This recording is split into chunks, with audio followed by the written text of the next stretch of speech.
Hi, Jim Bigelow here, precision shooter for Best of the West. Today we're going to go over some of the steps we take to clean a gun after we fire it before we ship it out to the customer here. We've got one here that's been shot, and first thing I'm going to do, I'll remove the bolt.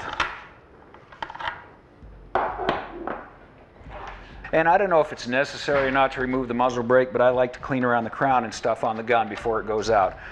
Being the customer, if they want to leave it on, I don't think it's a problem. Leave it on long enough and you won't have to worry about getting it off. Okay, some of the tools I'm going to use today: a bore guide. I use a solvent, which is, we carry KG products. This is KG1, this is a carbon remover. I also use KG4, which is the gun oil. Personally, I prefer the Sweets 762 solvent, so I pick this up and use it because it works a little bit quicker. First thing we're going to do is run some patches down through the barrel with some of this KG1, the carbon remover. I like to get the heavy stuff out first, and then I'll hit it with a brush. It'll take a half a dozen patches. Okay, we'll run the brush now. Same thing, I just put it in the bore guide and just soak it right in the guide.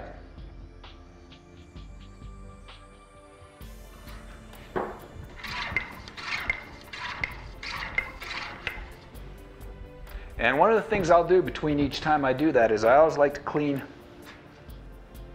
this one off with the brush especially. I'm not so worried about the one with the jag because it goes through, comes back out, and doesn't collect a lot of stuff. But the brush, there's a lot of fluid and stuff that runs around inside the barrel, and I like to keep them clean. I think it improves the life of the cleaning rod. This will come back dirty again. Hopefully it'll clean up now. Now we're going to start looking for traces of blue. If there's blue that shows up on the patch, that means you have some copper fouling down in the barrel here. Still getting just a little bit of carbon on that. You have to make sure the carbon's gone for two reasons. Number one, if there's no copper, the barrel's clean. If not, and you don't get the carbon out, you will not be able to see the copper.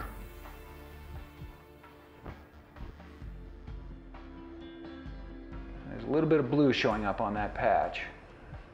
That's going to be a little bit of copper in the barrel there. It's not bad.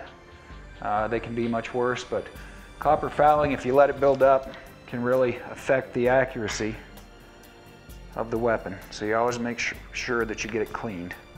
We'll try one more. There was just a little bit of carbon still left on that.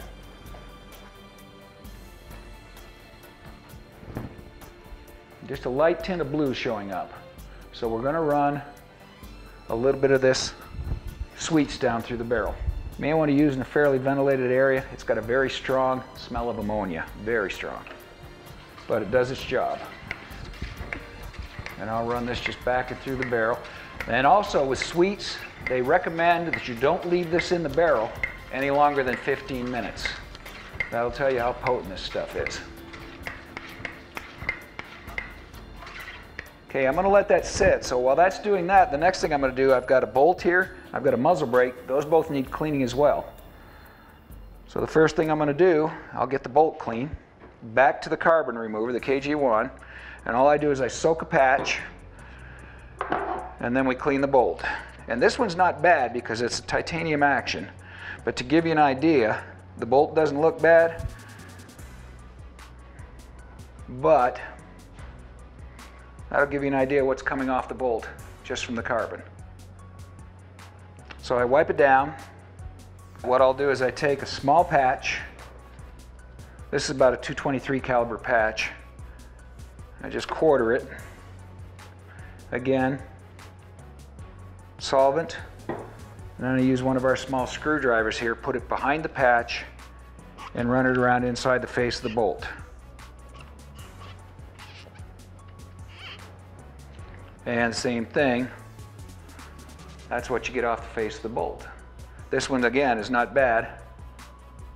They get a lot worse. And then I'll take a dry one and clean the solvent off. Like I said, I don't know how important it is to take a muzzle brake off. I don't worry about inside the brake, but the outside, you will get carbon around the side ports, and it builds up after you shoot. This may just be cosmetics only, and I'm sure it's not necessary, will not affect the shooting of the gun, but there is a lot of carbon buildup even on these. The black hides it well, but it's there. Now, one of the things I also do is I like cleaning the crown on the end of the barrel here. If you look, you can see all that carbon built up around the side there. Give you an idea, there's just a little bit of a buildup there on the end of it.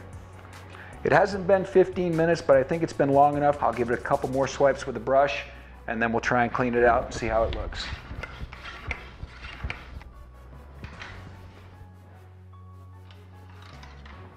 Now, if you look at that last patch, this one was not bad, but you can see a little bit of blue, a little bit of carbon. If you get a patch that looks like this after you clean the carbon out of your barrel, that's called copper fouling, and it's going to take you a little bit to get that out. It actually took me 3 times before I got all the carbon out of the barrel, but that's what you don't want building up inside the gun. It will affect your accuracy. Okay, this is what we're looking for. That's my last patch. There's nothing on the patch. I've got the barrel clean. Now I'm going to let that set for just a minute now. 2 of the other things we use as tools. This is a brush for the throat, and this is a chamber mop. Because even though we've cleaned the barrel, there's a little buildup that can get in the throat. So I'll take a patch, wrap it on the brush, twist it up, turn it a few times, and give you an idea. That's what was in the throat. So now I'll turn the patch over. I'll do it twice. No solvent or anything on it, just the patch. That's the difference when you do it the second time. That makes sure you get everything out of it. Now we take one of these mops, just place it in, and then all you do is you pull up on the sides, kind of fluff it out.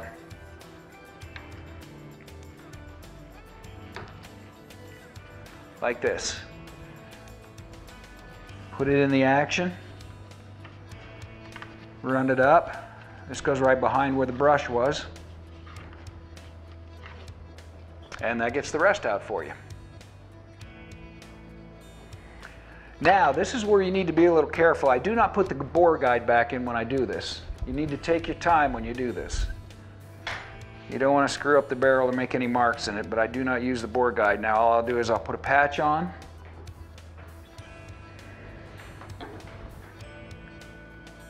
Solvent. And I'll take my time, set it in, and just push through slowly. Take my patch off. As you can see, the barrel is still clean. So now what I'll do is I'm going to run a dry patch to pick up all the solvent out of it. Same thing, nice and slow. Slide it through. Clean patch. Now we're going to take some KG1, that's our gun oil, and I'll take 4 small drops of this KG1. I put them right towards the center of the patch. Line it up, and it doesn't pick up anything, it just kind of coats the inside of the barrel. And then a dry patch to pick up the excess. Okay, the barrel is now cleaned. Okay, there's a thin coat of oil on the bolt, and now what I'll do, on contact points, this is our gun grease. We put a little bit of gun grease on the lugs, just a very thin line. Doesn't need a lot. And then right in front of where the bolt is. And then it's ready to go in.